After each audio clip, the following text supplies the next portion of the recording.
Okay, in this lesson we're going to learn how to create three-dimensional looking boxes from a flat print file. And in this case we can only see the top, the left side, and the face of it. I'm going to put a shadow along the bottom and then a cast shadow on the side. Obviously this is just an example rendering. There's many different variations of this that you could create, but this was one that I had created and just kind of showing you the principles. So here we go. So this is a screenshot. The customer had sent me a PDF, and essentially it's just a flat box with the flaps and everything that he sends to the printer. And I'm going to need to power clip the sections that I want displayed on the front. Since this over here is the left side of the box and this is the top, I'm going to draw a box around the areas that I need. And so I'm just going to go there and draw a box there, and then duplicate that down there and bring this over here. So now I have three boxes. I'm going to make them blue just to temporarily hold the position. I'll combine these three together and then power clip the screenshot image into the blue box. Get rid of the outline, get rid of the color, break apart. To get rid of the outline, I just right clicked, no fill, and then I left clicked it to get rid of the color, so it has no color, it has no fill for outline or anything.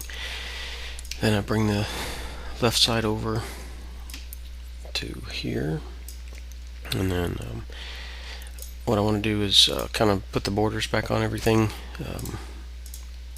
because there's outlines and just little pieces of the rendering. So I'm going to put let's go with a purple or something so we can see the edges of it. This is actually fairly simple. Just draw a box, and then I drop the color.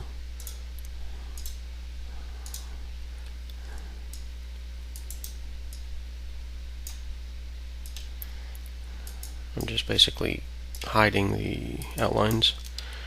Once all that's done, power clip it into that so that you have a perfect box. Same thing with the red one.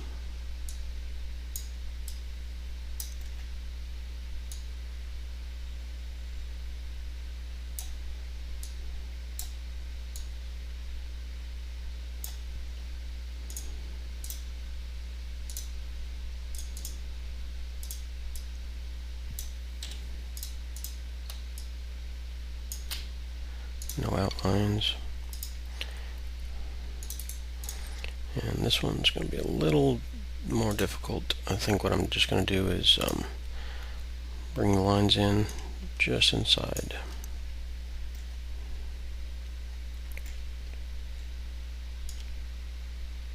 To do this, I'm holding Control to keep the line straight.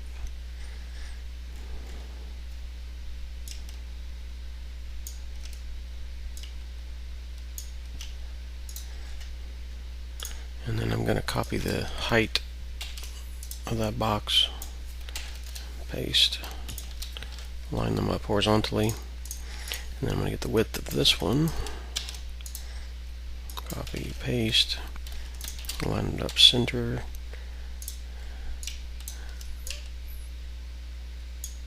So now I've got my my pieces there, and then get rid of that background. Now, since this is a box that's actually fairly deep, and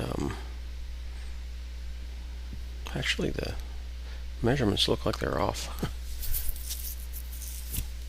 That's funny. Let me look at that.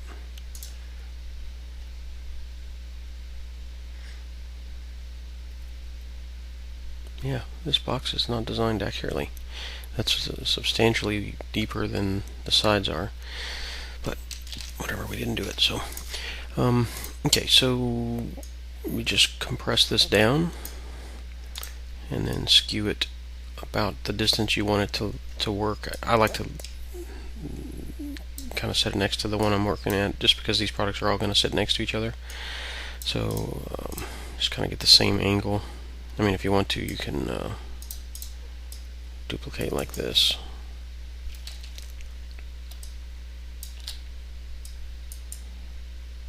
That way they're exact.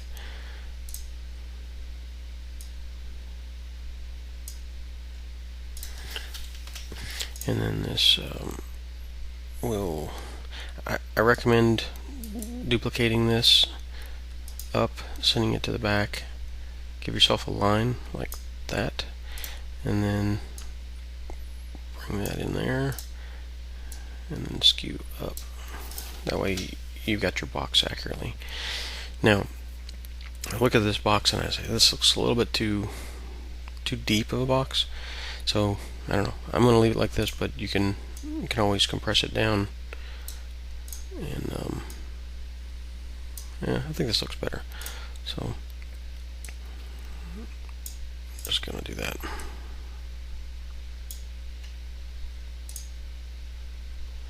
Another little trick is I want to get this really accurate to the width.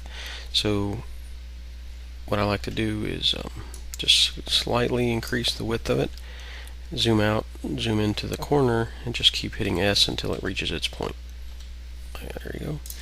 And then same thing with skewing it up. Closer you zoom in, the more accurate, or the smaller the increment. And then you can zoom in and hit S until it gets to where it needs to. Now these are just going on the internet, so that they're only going to be about 10, or probably about 6 or 7 inches tall, so you don't have to be perfectly accurately. But zooming out, that looks pretty decent. So once that's done, then you just take this box, this side and this side, hit the plus symbol, which duplicates, and then I like extract that, and then you'll have your edge, and go ahead and fill it with black, and do the same on that one, and then kind of stick to the same. If you're duplicating this, you would stick to the same gradient angle, but the angle that I chose is actually pretty effective looking when I originally did this one.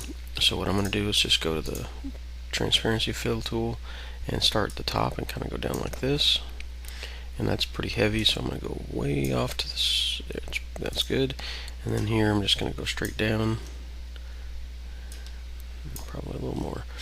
So that's that. And then of course if you're doing lots of these, you would just eyedrop that transparency setting, by clicking this button and matching the exact setting, so you'd be done with it.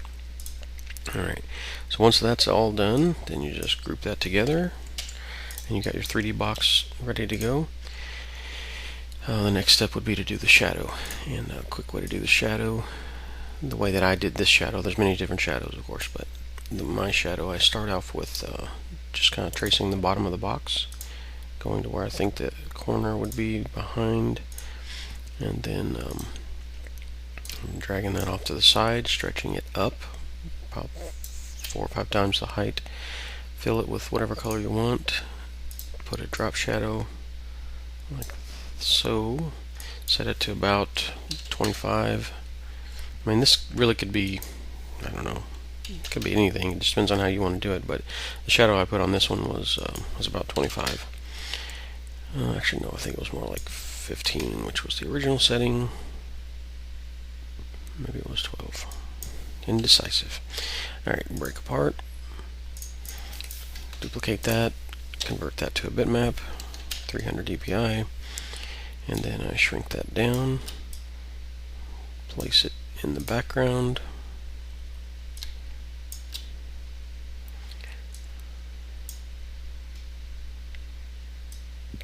and just adjust it till it gets in its place. So it looks like it was actually spread out a little bit more, so I'm going to blur,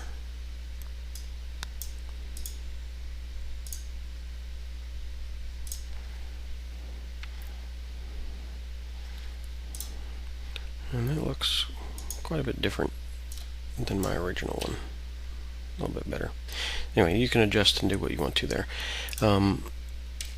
Naturally, I'd like to just duplicate this and do that, but I'm not going to. For training purposes, I'm going to start from scratch with this.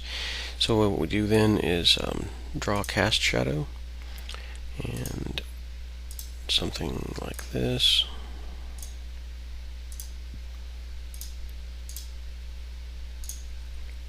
Send it to the back, and then use the gradient tool.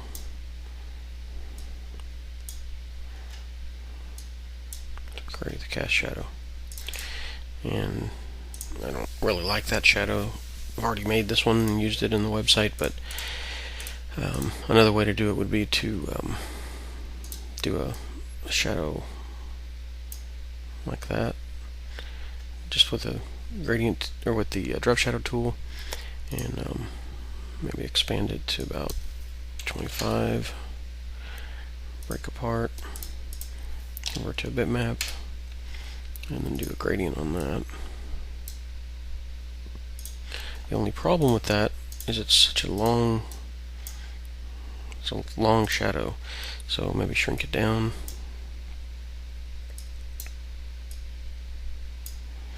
I just don't personally like these types of shadows. Maybe go like this.